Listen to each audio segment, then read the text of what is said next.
This podcast is supported by Progressive, a leader in RV insurance. RVs are for sharing adventures with family, friends, and even your pets. So if you bring your cats and dogs along for the ride, you'll want Progressive RV insurance. They protect your cats and dogs like family by offering up to $1,000 in optional coverage for vet bills in case of an RV accident, making it a great companion for the responsible pet owner who loves to travel. See Progressive's other benefits and more when you quote RV insurance at Progressive.com today. Progressive Casualty Insurance Company and Affiliates. Pet injuries and additional coverage and subject to policy terms. The Stone Zone, entertaining and informative on the Red Apple Podcast Network. Images of cars being set on fire, ICE officers and police officers being attacked, rocks being hurled at ICE enforcement officers, as well as bottles, chunks of cement, bags of urine and feces. Protesters blocking the 101 highway, laying siege to federal buildings, also shooting fireworks all over television. Protesters set fire to multiple vehicles. 5 driverless cars were vandalized and burned. Numerous dumpsters, trash bin buildings, including the LAPD headquarters, a federal courthouse, and the Los Angeles Times buildings all set on fire. Stores on 6th and Broadway looted, and graffiti tagged demonstrators, as I say, blocking the 101 freeway. All of this in Los Angeles. 2 LAPD officers were injured when motorcyclists rammed a police skirmish line at Alameda and Temple. Multiple law enforcement personnel have been hit by concrete, rocks, fireworks. Rubber bullets have been shot at some of them. One ICE agent was injured when a rock shattered his vehicle, dropped from an underpass by a protester on the underpass, dropped it on top of a police car, an ICE car, pardon me. This is what the Democrats tell us is peaceful protest. Listen to Cory Booker. The reality is we see peaceful protests launching in Los Angeles. And again, any violence against police officers should not be accepted. Local authorities can handle that. But remember, a lot of these peaceful protests are being generated because the President of the United States is sowing chaos and confusion by arresting people who are showing up for their immigration hearings, who are trying to abide by the law.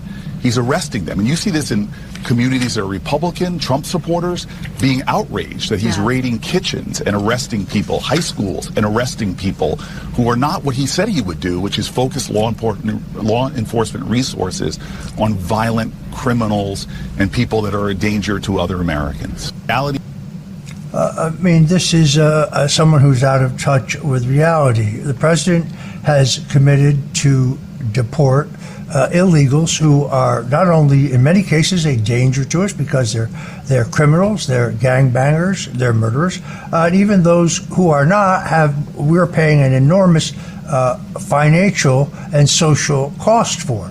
So the president's pledge is clear, but the protesters are anything but peaceful. Let me ask this obvious question: we have photographs of pallets of bricks that were conveniently dropped through the Paramount area where the protests are taking place. Who paid for these bricks? Who arranged for them to be there? General Michael Flynn called it on Sunday when he said this is Antifa, by their own admission, and their aims are to create chaos, mobilize dissent, disrupt law enforcement operations, and incite violence. These are not college kids. These are domestic terrorists. Trust that they're part of and inside our local, state, and federal government institutions where they gather and report intelligence to subversive outsiders. They are supported by outside foreign elements for direction and funding. They are led by very effective political operatives. These are the same people who gave us the Russian collusion hoax, the same people who gave us the 2020 riots. Their manifesto reads like a Marxist playbook. It's filled with tactics, techniques, and procedures, all calculated to completely destabilize the rule of law. This is what is unfolding today in Los Angeles. NEWSOM is furious. He went to social media on Saturday criticizing the president for federalizing 2,000 National Guard troops to quell the anti-ICE riots. Clearly, if Governor Newsom and Mayor Karen Bass, who's done nothing but encourage the protesters and the radicals, cannot keep order, then the president must do so. The most important thing I think this teaches us is Donald Trump learned from the 2020 BLM Antifa riots after the death of George Floyd. Every single one of his advisors told him to rely on the governors to keep order. He elected not to use federal power to keep order, which I argue he very much has the authority to do. And the results are clear. Over $2 billion in damage to private and public property, over 2,800 police officers injured, 284 police injuries in Chicago alone, 19 confirmed deaths. There's another summary that in the congressional record that claims there are 25 related deaths nationwide. In Chicago alone, 15 people were killed. In Minneapolis, St. Paul, 2 riot-related deaths occurred. Chicago saw, as I say, 284 murders there. Injuries there. Nationwide, which insured property damage, says that the damage was roughly $2 billion, making it the most costly civil unrest event since 1992's L.A. riots.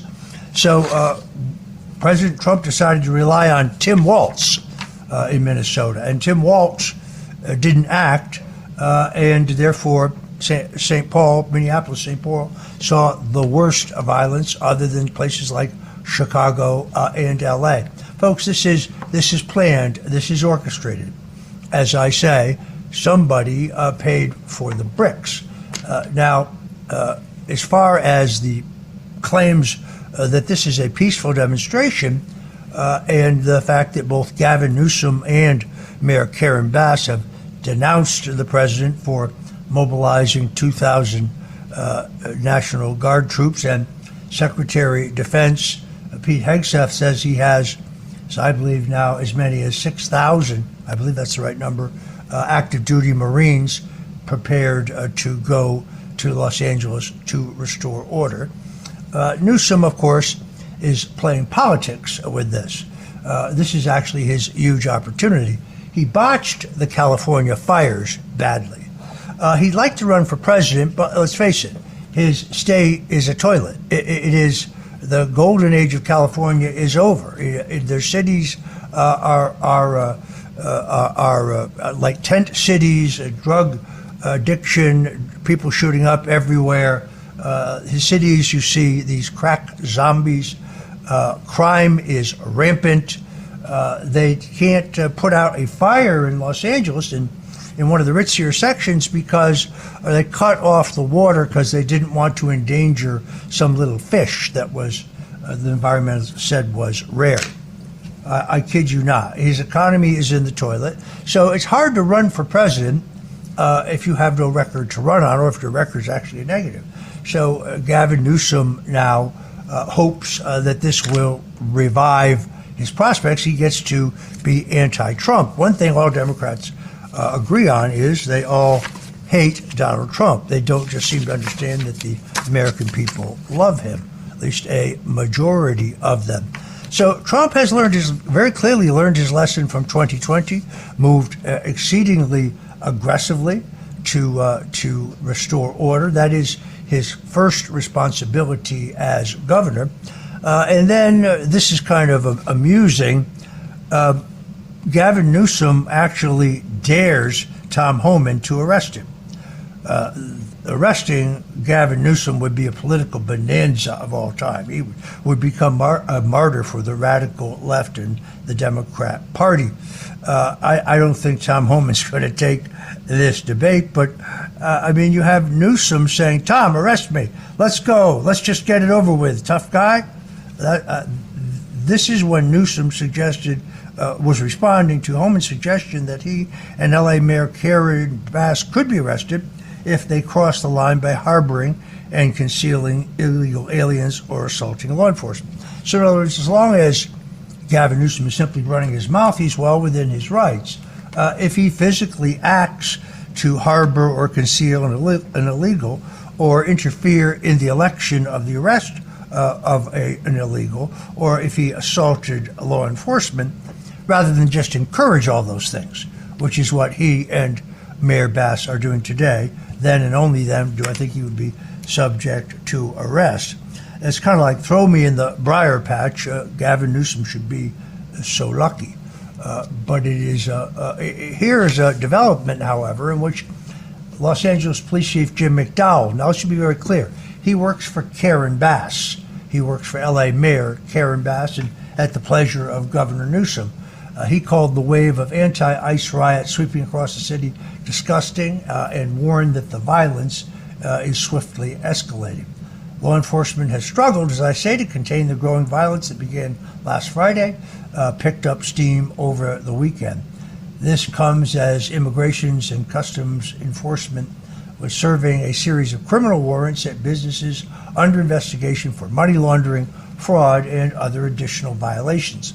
The protests very quickly became violent riots. That was the plan, the Antifa plan, over the course of the weekend, forcing the LAPD to declare them an unlawful assembly. That's a legal requirement. Waymo cars that arrived on the scene were vandalized and torched, with rioters smashing the cars with skateboards, rocks, and other objects, setting them ablaze. Law enforcement vehicles also came under attack. They always attack the police cars. Were set on fire after rioters stormed onto the 101 freeway, shutting down traffic entirely. Hey, Cory Booker, this doesn't sound too peaceful to me. During a press conference Sunday night, Chief McDowell, who again works for Karen Bass, described scenes of chaos and deliberate attacks on law enforcement officers, including the use of commercial-grade fireworks, hammers, and unknown liquids. This violence that I have seen, it's disgusting, said Chief McDowell. What we saw the first night was bad. What we've seen since is getting increasingly worse and more violent. According to McDowell, officers have been targeted with weapons capable of causing fatal injuries. Protesters have been observed using tools to dismantle barriers and throw concrete, rocks, and bottles at police, as well as launching explosive devices, throwing unidentified liquids. I can identify those for you. They are baggies of urine and feces. That's what we saw many, many times in the 2020 riots. These are peaceful people, folks. They just want peace.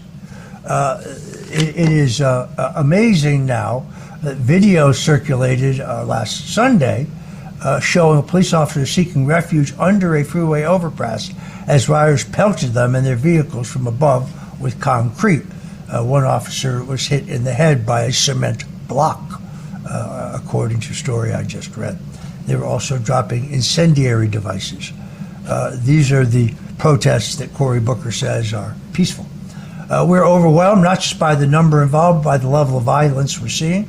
There's no limit to what they're doing to our officers. Radicals have even ordered driverless Waymo taxis just to destroy them, to set them on fire when they arrive. The LAPD has made at least 10 arrests as of Sunday. 3 officers had sustained injuries, although none were life-threatening. I think that information is outdated. Central Area Captain Raul Jovel noted that most arrests are being made as we speak. Our officers are, however, really under attack. McDowell emphasized that the department is committed to identifying violent agitators through social media and surveillance footage and will pursue charges aggressively. You're tuned in here to the Stone Zone. Whatever you do, don't go away. We'll be right back in the zone to talk more about how Gavin Newsom maneuvers for the presidency on the back of these violent demonstrations. The Stone Zone on the Red Apple Podcast Network. The Stone Zone, entertaining and informative On the Red Apple Podcast Network. And the LA riots continue to dominate the national and political news. Governor Gavin Newsom and Mayor Karen Bass, who badly botched the fires in L.A. recently have filed an immediate lawsuit challenging President Trump's right to send 2,000 National Guardsmen. Actually, what he does is he authorizes the state National Guards and he activates them. They're wrong, of course. They claim because they didn't request the National Guard that his sending them or deputizing them in essence is illegal. They are incorrect. This is all, unfortunately, with Gavin Newsom, this is all about the politics. Here's a chance for him to rise again as a liberal hero because his state is in such bad shape. And there's a woman named Kamala Harris in his way if he wants to run for president. All polls show that she would lead the field if she runs again. And right now, since Gavin Newsom cannot run again, she's eyeing Gavin Newsom's seat. So he's very worried about Governor Kamala Harris, who would probably win, and worried about his ability to beat her for the nomination. Yet he aspires to be president. We're going to talk about this more with John Phillips of the John Phillips Show on KABC in Los Angeles, a great station, a great traditioned station. John Phillips knows more about California politics than anyone I know. He's a shrewd observer of the political scene in the Golden State, particularly what's going on in the background as the Democrat machine seeks to increase their voter numbers by keeping these illegals in the state. That is, of course, what this is really all. So you do want to stay around for John Phillips. He's also one of the funniest guys I know. President Donald Trump posted this. He says, if they spit, we will hit. This is a statement from the President of the United States concerning the catastrophic Gavin Newsom-inspired riots going on in L.A. The insurrectionists have a tendency to spit in the face of National Guardsmen and women and others. These patriots are told to accept this. It's just the way life is, but not in the Trump administration. If they spit, we will hit. And I promise you they will be hit harder than they have ever been hit before. Such disrespect will not be tolerated. That is a man who learned his lesson in the 2020 riots when he left it to Tim Walz to decide what to do, and the other governors who failed, causing record death and destruction then. It's the same game plan, folks. They are seeking to create instability so they can try to topple the man who's just elected in the greatest single political comeback in American history. And this is just a piece of the puzzle. When we come back, John Phillips of the John Phillips Show on KABC enters the Stone Zone. The Stone Zone on the Red Apple Podcast Network. The Stone Zone, entertaining and informative On the Red Apple Podcast Network. Welcome back. You are in the Stone Zone, and now entering the zone is John Phillips. John Phillips hosts the John Phillips Show on 790 KABC in Los Angeles. He is a shrewd analyst of both California and national politics. Started in radio at 20 years old, one of the youngest hosts in the country. And he and I are the world's two largest fans well, anyway, I'm not going to go there. John Phillips, thanks for joining us in the Stone Zone. Well, thank you for having me, Roger. So I really want to get your take not only on what's unfolding in Los Angeles, but also the politics of it. To me, and I said this earlier, this is a golden opportunity for Gavin Newsom, whose prospects to be president prior to this were pretty dismal given the condition of California and the fact that California may have another Californian ahead of him should she decide to run, Kamala Harris, who most polls show would lead as the first choice and who may be eyeing a bid to be governor of California and take his job anyway. Well, it's really hard to look at Gavin Newsom on TV right now and not think that he's enjoying this, because he is the guy who, I guess he calculated that the Democratic Party, after they lost the last election to Trump, would move to the right. And that's why he started the podcast and invited Charlie Kirk and Michael Savage and Steve Bannon and others. And that blew up in his face like a hillbilly's rifle because the Democratic Party isn't moving to the right. They're digging in their heels, and Trump derangement syndrome is real, and they're only getting a stronger case of it right now. And so this situation, these riots that are playing out right now in Los Angeles, give him an opportunity to recalibrate himself and to present himself to the nation as the chief foil of Donald Trump, which is why he challenged Trump on TV to arrest him, and he's having these angry press conferences and angry interviews where he's blaming everything that's going on right now in the streets of Los Angeles on Trump, because he wants to turn this into a Gavin Newsom versus Donald Trump situation. That lifts him up and puts him in a place where he thinks Democrats will rally around him. Yeah, I actually had to go and check this out. Tom Homan never specifically threatened to arrest him. He said he would arrest any public official who assisted illegals from avoiding arrest or assaulted a law enforcement officer. So this was clearly Gavin Newsom trying to bait Tom Homan into giving him the golden headline. Nothing could be better for Gavin Newsom than to be arrested, but he can't be arrested just for defending violent, quote unquote, protesters or extremists or terrorists.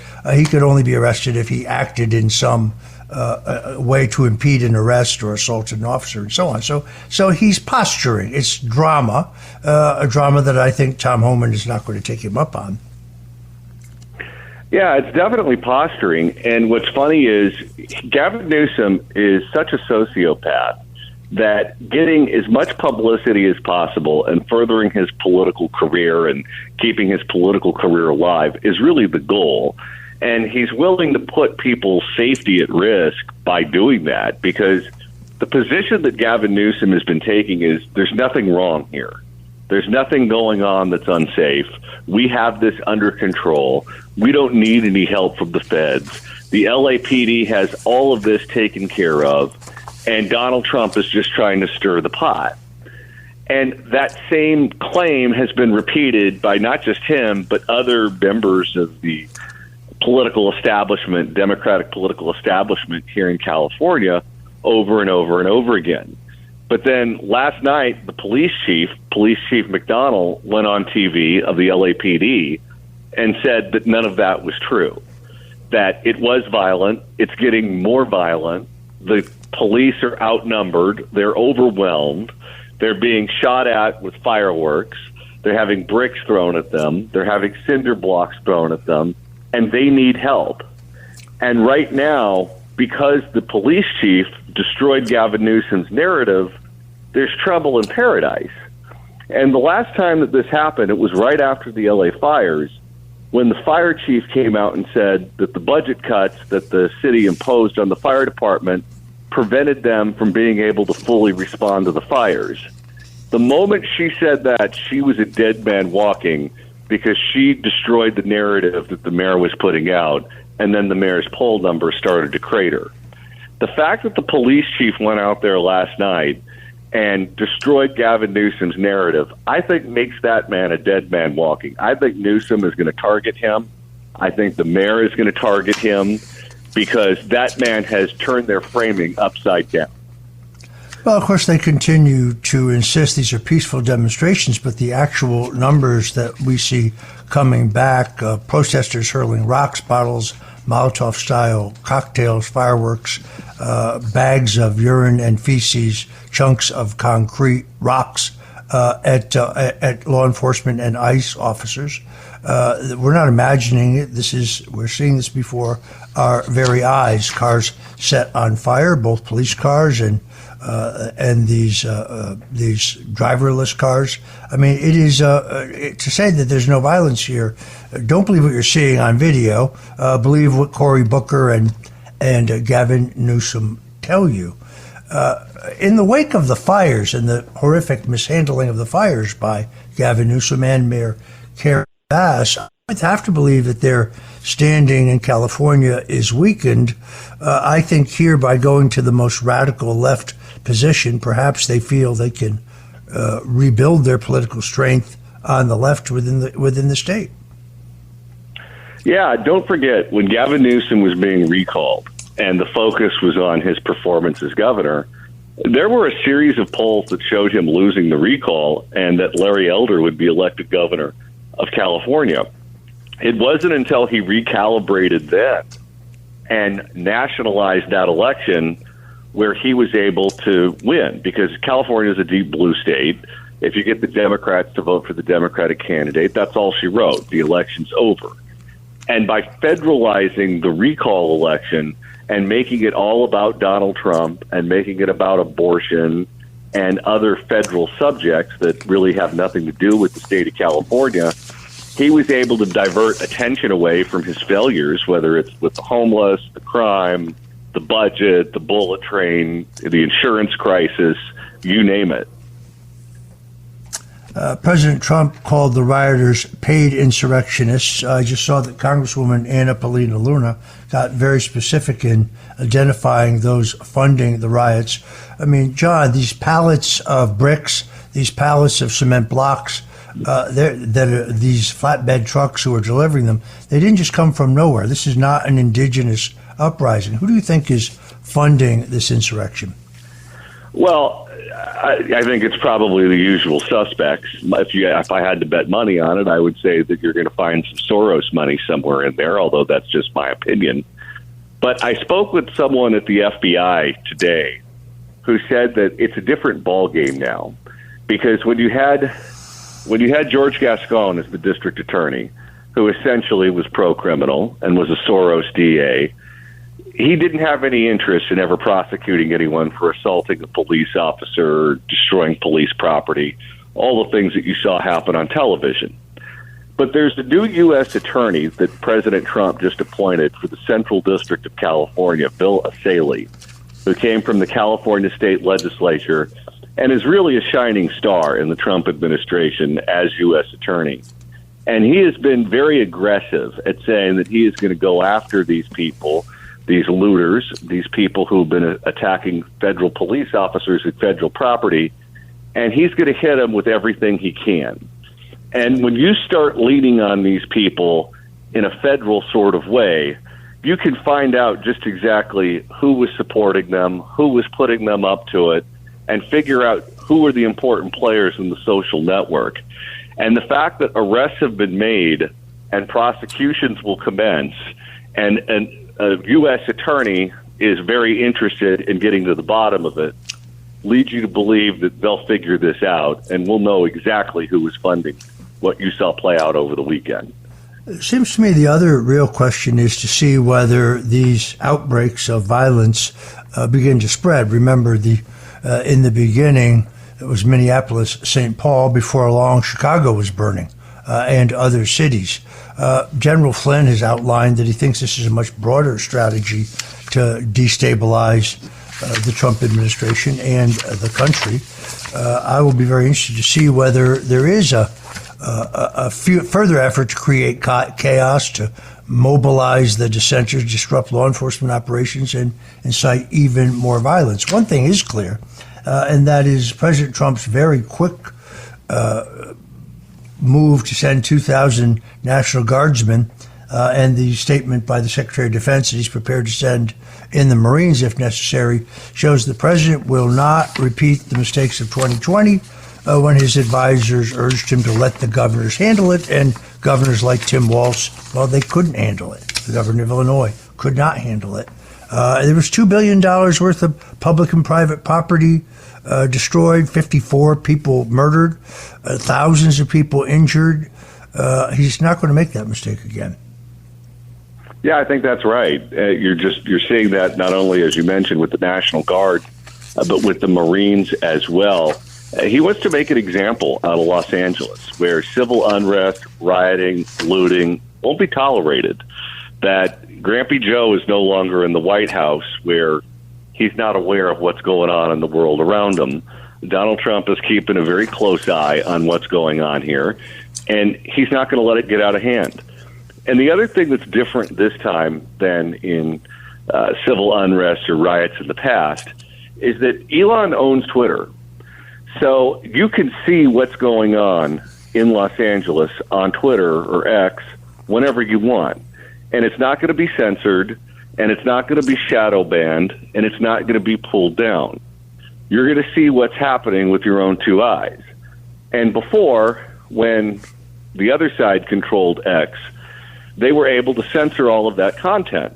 So if Gavin Newsom and Maxine Waters and Karen Bass go on TV and say, there's no violence going on, everything is peaceful, and you just make sure that no one sees the actual evidence of what's going on the streets, then a certain number of people will buy into it.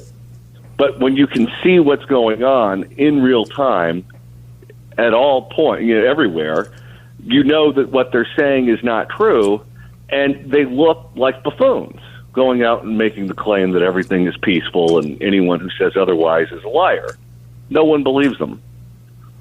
Folks, if you're just tuning in, we're talking to John Phillips. He hosts the John Phillips Show at 790 KABC in Los Angeles. He's also a columnist for the Orange County Register, a keen observer of the California and the national political scene. I was going to say earlier that you and I were the two greatest admirers of Assemblyman Joe Schell, who ran for governor in 1962. But I wanted to get to the NEWSOM stuff. I also want to talk to you about this rift between Elon and the president, which seems to be beginning to be healing. It appears to be there's a cooling at a minimum. But what do you make of all that? I'm not surprised. In fact, I assumed that they would probably bump heads sooner. The fact that their bromance lasted as long as it did kind of shocked me. But I'm also not surprised that they made up as quickly as they ended up fighting, because ultimately they're on the same page. I mean, you pay attention to what Musk's beefs are with Trump, and Musk is basically attacking them from the right. So I don't think there's any threat at all that he's going to start funding Hakeem Jeffries, Chuck Schumer, and Nancy Pelosi, and the rest of them, because those aren't the arguments that he's making. I think as soon as these hot heads cool down, and Trump has already cooled way down from where he was when the fight first started, and based on what I saw today, it looks like Elon's doing the same thing. I don't know if they'll ever be as close as they once were. Probably not. Certain things were said that you can't go back on. But I think that their fighting will cool off, and they will recognize that they're more powerful together than they are apart, because they're essentially fighting for many of the same things. Well, the sad truth of it is that after he bought Twitter, changed it to X, and made it a free speech site, he found himself under 9 separate federal investigations by the Biden administration. Had Kamala Harris won, they would have taken all of his federal contracts, destroyed his companies, and probably put him in jail. And I think he figured that out. So we are on the right side. I think he's a free speech hero. I told him that when I met him at Mar-a-Lago. I told him he was the most important voice for free speech since the founding fathers themselves. And Donald Trump was standing there, and he agreed. Folks, you're listening to the Stone Zone. We're talking to John Phillips, the host of the John Phillips Show at 790 KABC in Los Angeles, and we'll be right back.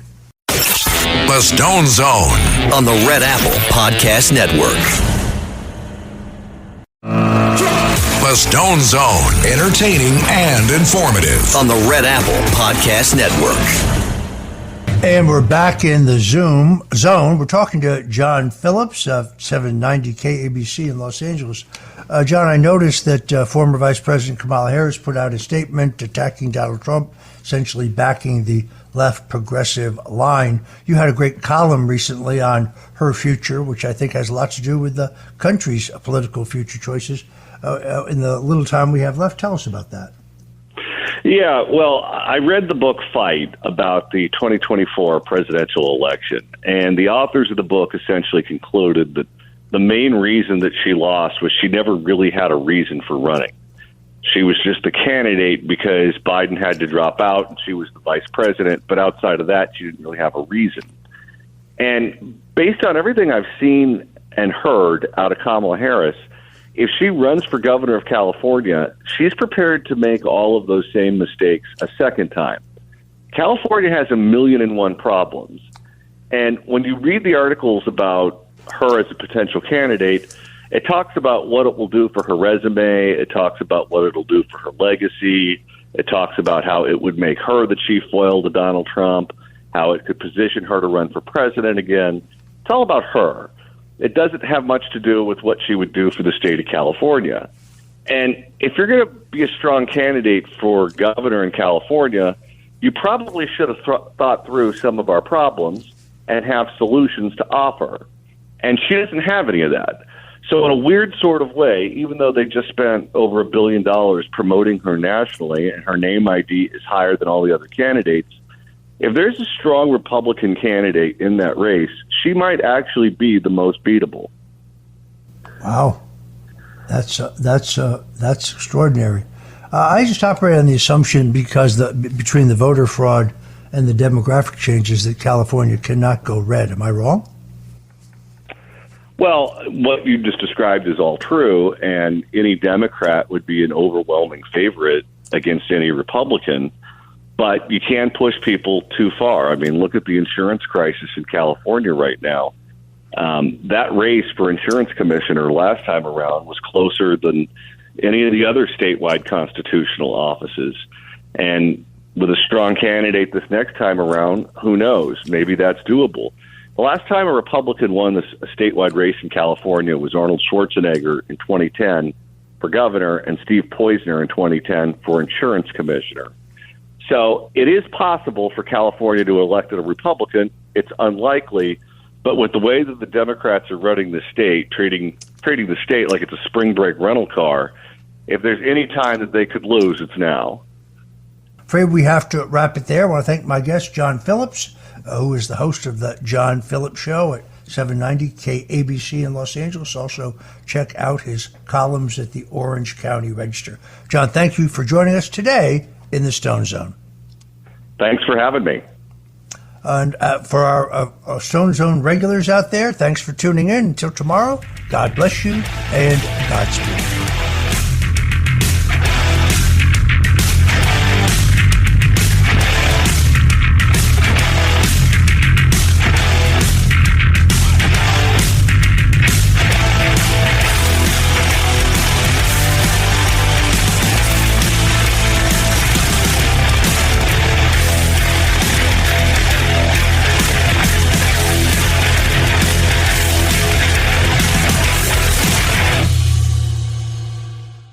Thanks for listening to the Stone Zone with Roger Stone. You can hear the Stone Zone with Roger Stone weeknights at 8 on 77 WABC. If you like the podcast, share it with your friends and listen anytime at WABCRadio.com and download the WABC Radio app. Hit that subscribe button on all major podcast platforms. Plus, follow WABC on social on Instagram, TikTok, Facebook, and X. See you next time for a new episode so you never have to wonder. What the heck is going on here?